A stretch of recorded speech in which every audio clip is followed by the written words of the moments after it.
Good afternoon, David, and thank you for hosting us here at the Prince's Trust. You're really welcome, Bill. Thank you for coming today. What led you into the Prince's Trust? I mean, it's a very different organisation. A very different organisation. The Prince's Trust is probably the most ambitious organisation I've ever worked for, and I've worked for the IBMs and Credit Suisses and stuff. And they have a passion here which I have never seen anywhere. And what they are trying to achieve here is something absolutely extraordinary. And we never got into technology to fix someone's printer. We got into technology because we wanted to do something amazing, and that's what I think the opportunity here at the Trust is right now. They're looking at a growth program. I mean, you ask any business, how are you going to double the size of your business in 3 years? And they'd look at you as if you were slightly daft. You've got some very ambitious targets in there. $1 million extra in, what, 10 years? In 10 years, yeah. $1 million extra young people in the next 10 years. I mean, it's taken the last 40 years to get to about 875,000, and we need to get another 1 million in 10. So we have to accelerate incredibly quickly. So my target for growth is, for online, for example, is we're looking at probably a 25% growth in this current year, in our first year of our digital transformation. So it's looking at some of those numbers. I mean, they're quite ambitious. 50,000, I think, in 3 years, and then 15,000 volunteers. Yeah. So yeah, 50,000 young people. But the thing that struck me about, certainly in the early days of when I first joined at the Trust, which isn't so long ago actually, but it's the impact that they have around it. I was introduced to a young lady who, within 2 days, one lady who had just come out of prison, and we'd helped set up a business, and she was telling me about her children and how they are going to benefit from that. And the next day I meet a young lady, and this was the day she got her children back out of care because we had helped her turn her life around from where she was. And I think that's the key thing. We may be aiming for 50,000 young people, but you look at the social impact of what we're trying to do with those people, and the parents or the children of those people, and it's something quite incredible. So it's mainly focused on the UK, obviously. Yes and no. The main target for the transformation this year is in the UK. Right. But we do have Prince's Trust International. And that's been going for a couple of years. It's more of a start-up, but we're working closely with them. So in the new year, we'll be starting our first pilots with them, and we'll be looking at what do we do with taking the programs that we currently have online to those in other countries too. So just looking at the mission, the vision and the mission of the Prince's Trust, how would you phrase that? I think it's about having a life-changing moment for the young people within particularly the UK at this moment in time. So if you like, the things that we do is we help young people, we work with young people between 13 and 30, and we help them when they're in trouble in education get back into education, but we also help them get into employment. So 8 out of every 10 young people who come to us, we get them a job. And the other part of what we do is we help those who need help setting up a business, get started in business. That's what you're well known for, isn't it? It is. That's what we want. I mean, it's one of my challenges actually, in that because the Trust is actually so good at what it currently does, when you're trying to look at transformation and change, it's actually quite a challenge to change something which is actually working really well. Yeah. I mean, our business startups, after 3 years, about 75% are still trading and growing. That's not a bad record, is it? When you look at startups. That is amazing. I mean, compared to the UK, where the average is 50%. UK average. And then you look at the demographics of the young people that we're working with. And, to be honest, the young people, they're coming from a background that as a parent, I would fight for my children never to be in. So they're coming from a place where, they haven't had the breaks in life. And some of them are in a place where all I can describe it is as frightening. And if you have children or people in your family, just imagine them frightened. And that is a big motivator when you see that. There are people there who desperately need help. And that's what the Trust does. It provides that help. It'll, as much as you would fight for your children not to be that position, if they found themselves in that position, I think it's the other side. You'd fight for the Prince's Trust to actually come in and help. and they do it really, really well. So when we're trying to grow that, it's about how do we grow while protecting what we currently do, but then growing for a really fast acceleration. So would you say that your department is more of a service or a consultancy type role, or is it much more a business partner? I think we're definitely a part of the leadership and the direction. That's what comes across, I think, in your role, which does seem to be very much at the top of the organisation, and a leadership role. I think it is, and I think that's really clear from the brief I had when I joined. It was about I wasn't brought in to look at making general improvements to this. I wasn't here to fix the printers. I was here to really make a step change in what the trust does. And when you look at what we do, we fill all our programs with a really surprisingly small percentage of the inquiries we get. So on one side, we could slap ourselves on the back and say, we filled our programs, we're doing a great job, the outcomes are fantastic. But then you look at it and say, well, actually, we're probably missing, 75% of those inquiries that are coming in. There's that demand that's there that we don't have the ability to meet. And is this what the online program is aimed at? Is it reaching perhaps beyond where you're currently able to reach? And is there a regional focus at the moment? Yeah, that's right. I mean, there's a number of groups that we've identified that we can't service as well as we would like. I mean, geographically around the UK, there's sort of geographic isolation where it's either not commercially viable for us to put on a program, or where we do put on a program, those distances are so huge, it's not viable for the people to actually get there. So we've got a whole group of people who are missing. We're missing there. We've also got groups like single parents, and this is a whole group of young people who would love to come on our programs, but they don't have the time, they don't have the commitment that they can put into that. So we're missing whole groups of those. And within that group, we've also got, which was a real surprise to me, a group of young people who we can't get out of their houses, let alone get them onto a face-to-face program. My goodness. They're in that socially isolated place, and for a couple of years of their life, probably their support network is an Xbox, and as it's a really frightening place for some young people to be. So if we can reach them online, then there is an opportunity for us to start that engagement. But there's other groups, there's ex-offenders, but probably the biggest group for us are those who come to us and we think, well, we've got exactly the right program for you. So we have a number of programs such as Get Into Robotics, and a young person will come to us and we'll put them on the program, and it starts in 6 weeks and it's in Hull.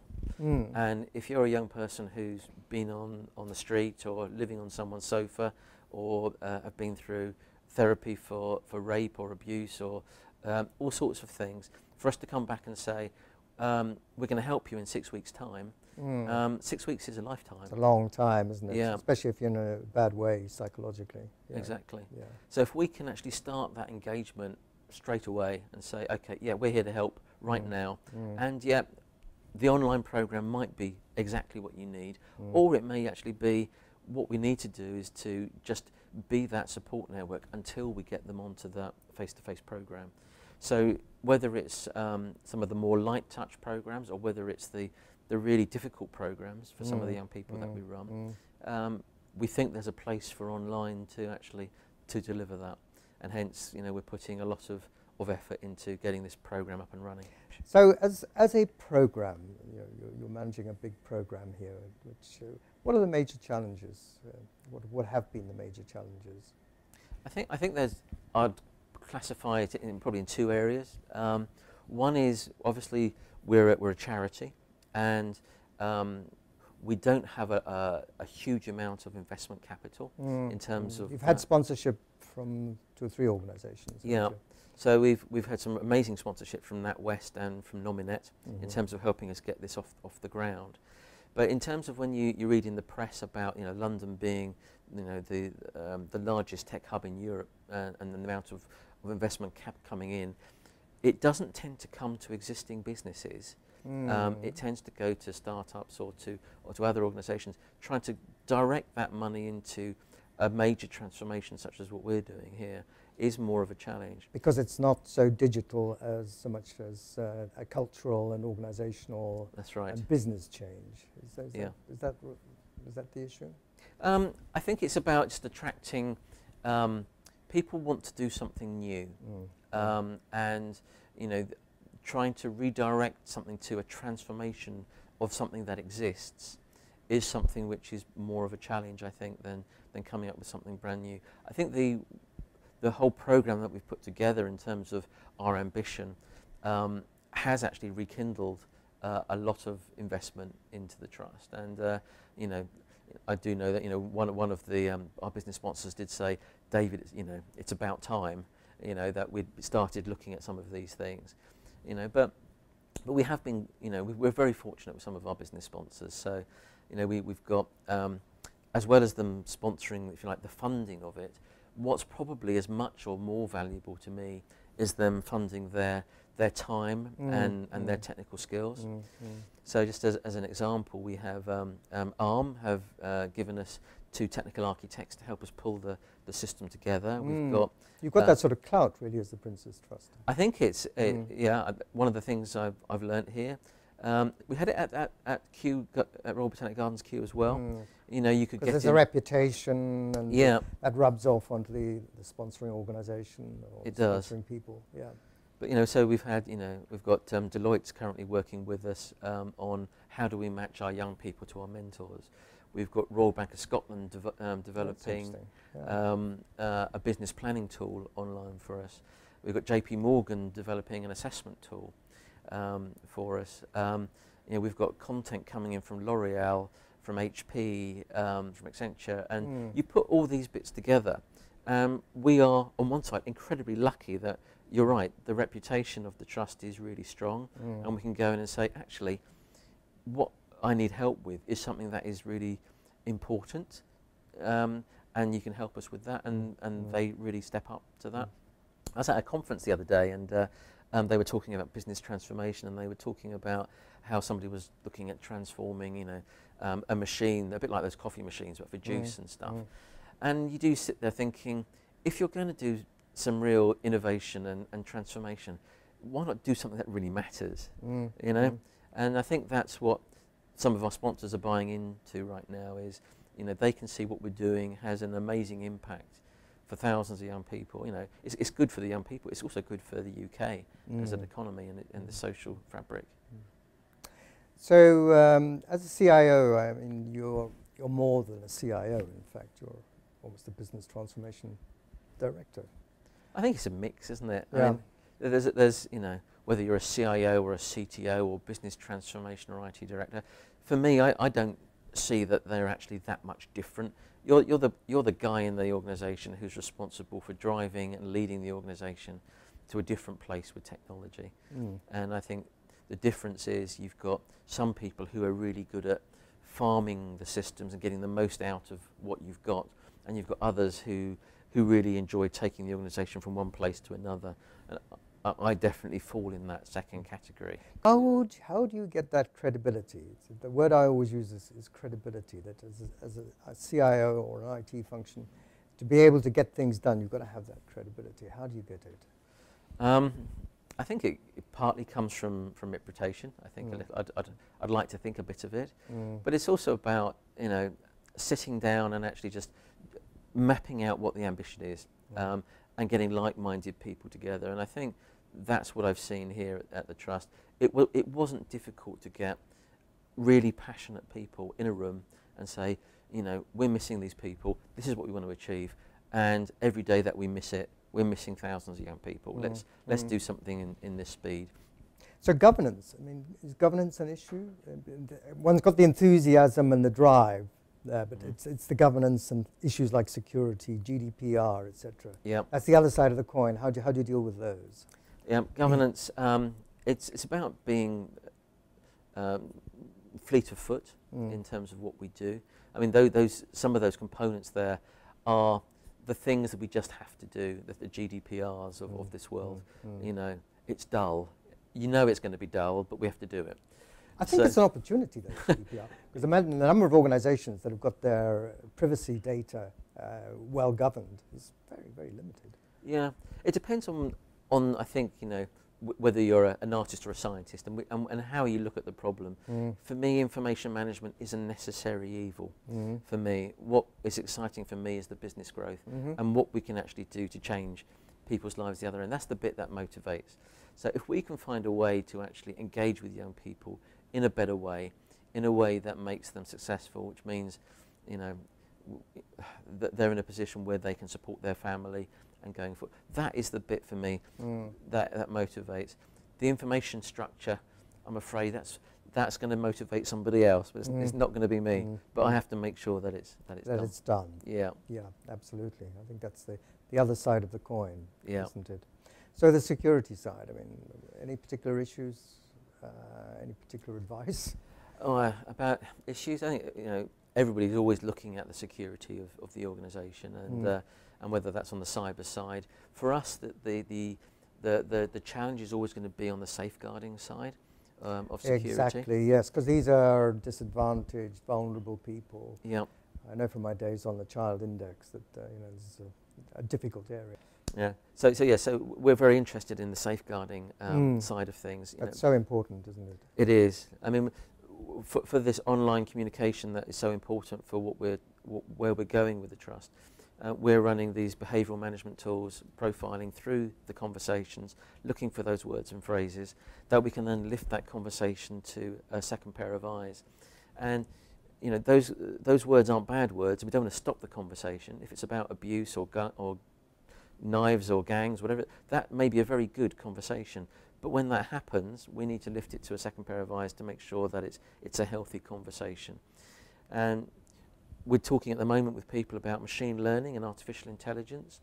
And, you know, there are reasons why people want to get into that technology. For me, that is really exciting because what that's going to do for me is I can look for patterns in those conversations that may prevent a young person. They may not say the words they're going to commit suicide, but if we can actually spot the pattern of those conversations with machine learning, then we can actually head some of those difficult things. That's fairly innovative. Have you started that work? Yeah, we've started working on that, and we're working with a couple of suppliers. And with that, L'Oreal, for example, are one of the suppliers working with us on that. That's interesting. Yes. Yeah. And how far are you down the road with that? Well, we've got the first part, the behavioural management piece. That's live and operational. So we're already picking up starting to pick up those patterns. Moving that to second pair of eyes. We have to do that anyway. What we do need to do, though, is to look at how we accelerate that sort of learning when we start to hit volume. Because, you know, when we start to hit 50,000 young people, we need to be, you know, on top of this without human people actually sitting there. So are there any other examples that you can look at and get some help from them? Yes, we're talking to a number of other charity organisations in the same sort of area. I think they're all looking at the same sort of challenge and how do they scale at volume. I think we're looking at it in terms of the artificial intelligence. That is something we're probably pushing a little bit faster than some others, I suspect. So really, to be able to do these sort of things, you've got to have a fairly solid base, don't you? I mean, a fairly solid digital base. Yep. So is that something that was already in place, do you feel, or is it something you're putting in place, that you're getting that infrastructure and the base? I think it's a mix. Certainly in terms of the people, I inherited some amazing people. That was the first thing. So, you know, we had some very strong, if you like, general IT management skills already here, and we had some really strong digital development skills here too. So on that side, we were really quite strong. I think we had to change our approach a little bit in terms of, I don't want to own the technology itself going forward, and so you're outsourcing or cloud, or we're cloud. We're software as a service. Right. So that's the direction we're going. That's for all systems? Or? As much as we can possibly do. It's not, we add value in terms of my team to the user experience and the business that we're trying to achieve. The technology, there are other people who can do that for us. So the suppliers, so it really is much more of an outsourced and cloud-based model, and that then gives you the time and the freedom to be able to develop and exploit. Yeah, and be creative. Yeah. And I think that's one of the challenges here, as everywhere. How do you get that innovation or the investment into the innovation? I've been so lucky up to this point within the trust that they've said, go for it. We'll find the money. This is so important. We'll find it. But you need to have that that investment, that sandbox area where you can actually prototype, where you can test, and where you can innovate. And I think that's what's missing in a lot of IT organisations, is that they don't have that ability. You don't have an amount of money which you can play with, which you can explore with. And I think if we could get that into business, I think we would see IT doing what it was supposed to be doing. That's a typical complaint from IT directors. I'm sure it is. Too much in business as usual, run-of-the-mill stuff, and not enough in innovating. So what would you, I noticed that you have quite a few people from the technology side who are volunteers and probably mentors as well. And what advice would you give to young people coming in and wanting to get into a technology career? I mean, you've had a good career. I've had a good career. Yeah. What would your advice be? Is it a good place to start? I think it's I think as a career, technology is an amazing career, more so today than it was even when we started, I suspect. But I think it's about looking to the future and where it's going. And when I started, I wasn't starting at the most exciting end of the technology spectrum, but I think it's seeing where it can take you and what you can do with it. When I was in Sumatra, we were being chased by tigers.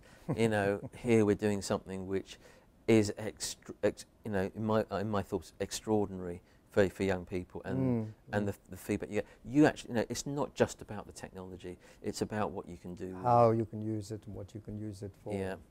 Yeah. So it's about the Starship Enterprise. It's about what can we do to go to different places. And for CIOs, aspiring CIOs, what would your advice be from your long career and the moves that you've made? And obviously this very interesting move into the Prince's Trust. So advice for CIOs, budding CIOs. I think it's about understanding the business, and I think you picked on the word earlier, which is credibility. I think that is incredibly important. You can do or get away with most things, providing you have that credibility. So it's about integrity, it's about creativity, it's about commitment. And I think if you get that bit right, the technology piece you can train into somebody, and if you can show that you're there, you're gonna make this work, and you're gonna deliver this thing, that is what's going to get you into your next role or as a CIO. So it's being able to deliver, but also making sure that you're running a tight ship, that it actually works. I think that's important. Yeah, and that tight ship is part of that credibility. If you've got issues in your day-to-day business, then you don't have it. Then you're going to suffer from There's always a lot of discussion about CIO having to be on the board. What's your view on that?